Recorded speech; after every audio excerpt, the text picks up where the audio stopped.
Hello বন্ধুরা, আমি শুভ্রা রান্নাঘরে ভরিভোজ চ্যানেলে আপনাদের স্বাগত জানাই।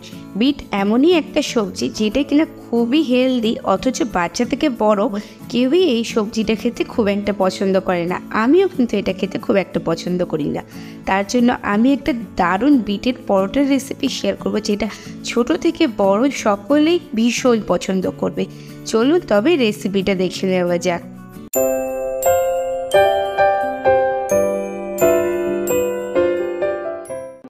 বিটের পরোটা বানানোর জন্য এখানে আমি একটা বড় সাইজের বিট খোসা ছাড়িয়ে নিয়েছি, আর সেটাকে ছোট টুকরো করে মিক্সিং জারে দিয়ে দিলাম। আমার এই বিটের ওজন কিন্তু ছিল মোটামুটি 250 গ্রাম মতো। এটা কিন্তু বেশ বড় ছিল। আর তার সাথে দিয়ে দিলাম একটা কাঁচা লঙ্কা আর এক টুকরো আদা। আপনারা ঝাল খেলে আরেকটা কাঁচা লঙ্কাও অ্যাড করতে পারেন। সামান্য পরিমাণে জল দিয়ে মিক্সিতে মিহি পেস্ট করে নিয়েছি। পেস্ট করার সময় কিন্তু আমি আদাটা টুকরো করে দিয়েছিলাম, মানে আমি 2 বারে পেস্ট করেছিলাম যাতে মিক্সিং জারে প্রেশার না পড়ে। একটা পাত্রে 1 কাপ ময়দা আর 1 কাপ আটা নিয়ে নিয়েছি। দিয়ে দিলাম 1 চা চামচ চিনি আর হাফ চা চামচ লবণ। এই পরোটায় চিনিটা কিন্তু অবশ্যই দেবে। হাফ চা চামচ পরিমাণে জোয়ান হাতে ডলে একটু দিয়ে দিলাম। যে কোনো পরোটায় কিন্তু জোয়ান দিলে ভীষণ খেতে ভালো লাগে। আর দিয়ে দিলাম হাফ চা চামচ ভাজা মশলা, জিরে, ধনে আর একটা শুকনো লঙ্কা ভেজে খালি করে গুঁড়ো করে নিয়েছে। দিয়ে দিলাম 2 চা চামচ সাদা তেল। আর এরপর ঘষে ঘষে ভালো করে ময়ামটাকে দিয়ে নেব। আচ্ছা, আপনাদের কাছে যদি ভাজা মশলা না থাকে সেক্ষেত্রে কিন্তু চাট মশলা বা আমচুর পাউডারও দিতে পারেন। আর এরপর 4 থেকে 5 মিনিট খুব ভালোভাবে কষে নিয়েছি ময়দাটাকে। আর দেখুন, এরপর কিন্তু এরকমভাবে মুঠো করলে দলা হয়ে যাবে আর ভাঙলে ভেঙে যাবে। এভাবে ময়ামটা হয়ে গেছে। এরপর আমি বিটের পেস্টটা দেবো। যেহেতু আমি ময়ামটা বা ময়ামের তেলটা পরিমাণে কম দিয়েছিলাম, তাই এটা কিন্তু মুঠো করে ধরার সময় খুব একটা বেশি শক্ত হবে না। বিটের পেস্টটা দেওয়ার পর খুব ভালোভাবে মেখে নেব ময়দার সাথে। আগে কিন্তু জল দেবেন না, ভালোভাবে মেখে নেবেন, কারণ ময়দার সাথে বিটটা মেশানোর সময় আস্তে আস্তে কিন্তু জলটা ছাড়তে শুরু করবে। আমার সামান্য একটু জলের প্রয়োজন হয়েছিল, তাই আমি 2 চা চামচ জল মিক্সিং জার ধুয়ে অ্যাড করেছিলাম। আর তারপরে দেখুন এরকমভাবে ভালো করে মেখে একটা ডো তৈরি করে নিয়েছি। আর এটাকে 20 মিনিট মতো রেস্টিং টাইমে দেবো। ময়দা মাখার পর কিন্তু 10 থেকে 20 মিনিট রেস্টিং টাইম অবশ্যই দেবেন, তবে কিন্তু ময়দাটা খুব ভালোভাবে সেট হয়ে যায়। তো মোটামুটি 20 মিনিট পর আমি ফিরে এসে দেখুন এটা কিন্তু সফট হয়ে গেছে আগের থেকে বেশি।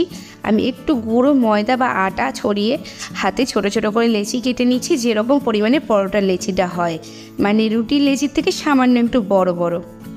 তো এরকমভাবে আমি লেচিটা কেটে নিচ্ছি দেখুন। আর আমি এখানে সব লেচিগুলোই কেটে নিয়েছি। আর মোটামুটি 8টা লেচি হয়েছে এই পরিমাণে আটা আর ময়দায়। এরপর রুটি বেলা চাটুর ওপর অল্প পরিমাণে গুঁড়ো আটা বা ময়দা দিয়ে প্রথমে আমি একটু গোল করে বেলে নেব। তো এরকমভাবে উল্টে পাল্টে সুন্দর করে গোল করে বেলে নিচ্ছি। আমি এখানে ত্রিকোণ শেপের পরোটাগুলো করছি, আপনারা চাইলে চৌকো বা গোল শেপেও কিন্তু করতে পারেন। গোলটা বেলে নেওয়ার পর আমি এটাকে যেরকমভাবে ভাঁজ করলে ত্রিকোণ হয় সেরকমভাবে ভাঁজটা করে নিলাম। আমি দেখিয়ে দিচ্ছি দেখুন।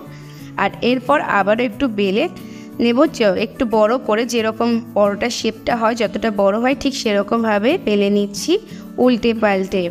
এই পরোটাটা খেতে কিন্তু ভীষণ ভালো হয়, ভীষণ হেলদি। আপনারা যদি এটাকে আরও একটু হেলদি করতে চান সেক্ষেত্রে ময়দার বদলে পুরোটাই আটাই করতে পারেন, তাহলে কিন্তু এটা আরও বেশি হেলদি হবে।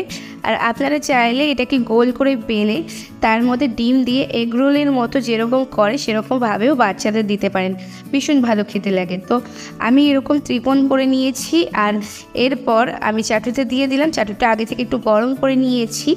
1 পাশ দেওয়ার পর 5 মিনিট ওয়েট করার পর তারপরে উল্টে দিয়ে আমি একটু করে তেল দিয়ে দেব। আমি খুব বেশি পরিমাণে তেল দিইনি, আপনারা চাইলে 1 চা চামচ পুরোটাই দুপাশে দিতে পারেন। আমি কিন্তু দুপাশ মিলিয়ে 1 চা চামচ করে তেল দিয়েছি। তো এরকমভাবে তেলের সাথে পুরো পিঠে লাগিয়ে নিয়েছি তেলটাকে। তারপরে উল্টো পিঠেও কিন্তু আমি একইভাবে তেলটা লাগিয়ে নিচ্ছি। আর তেল লাগিয়ে এপিঠ ওপিঠ সুন্দর করে ভেজে নিচ্ছি। আর দুপিঠে এরকম দাগ ধরে সুন্দর করে ভাজা হয়ে গেছে দেখুন, আমি দেখিয়ে দিলাম। আর এরপর আমি তুলে নিচ্ছি। আর আমি আরও একটা আপনাদের দেখিয়ে দিচ্ছি। তো একইভাবে কিছুটা গুঁড়ো আটা বা ময়দা আমি দিয়ে নিয়েছি। তারপর সুন্দর করে গোল করে বেলে নিয়েছি। আর তারপর 3 কোণা ভাঁজ করে নিয়েছি। আর তারপর 3 কোণা করেও একটু বড় করে বেলে নেব। এটা কিন্তু আপনারা রায়তা বা যে কোনো সসের সাথেও সার্ভ করতে পারেন, বা যে কোনো চাটনি বা আচারের সাথেও সার্ভ করতে পারেন।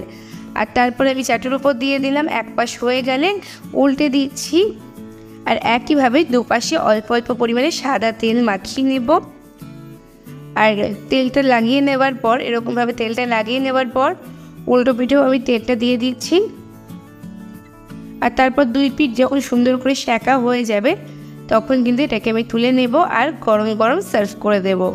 তবে আমি আজকের পরোটাটা কিন্তু সার্ভ করছি আলু মরিচের সাথে। এই রেসিপিটা কিন্তু আমি কিছুদিন পরেই চ্যানেলে আপলোড করে দেবো, 1 থেকে 2 দিন পর। তো দেখে নিন, আমি গরম গরম পরোটাটা সার্ভ করে দিচ্ছি। তাহলে বন্ধুরা, আমার আজকের রেসিপিটা কেমন লাগলো অবশ্যই কমেন্টস করে জানাবেন, ভালো লাগলে লাইক এবং শেয়ার করবেন। আর যদি এখনও আমার চ্যানেলকে সাবস্ক্রাইব না করে থাকেন তবে তাড়াতাড়ি সাবস্ক্রাইব করে পাশে থাকা বেল আইকনে ক্লিক করে দেবেন, যাতে পরবর্তীকালে চ্যানেলে আবার নতুন কোনো রেসিপির ভিডিও আপলোড হওয়ার সাথে সাথে আপনাদের ফোনে নোটিফিকেশান পৌঁছে যায়। আজকে এই পর্যন্তই, আবার আসবো অন্য কোনো দিন অন্য কোনো রেসিপি নিয়ে। ততক্ষণ ভালো থাকবেন, সুস্থ থাকবেন।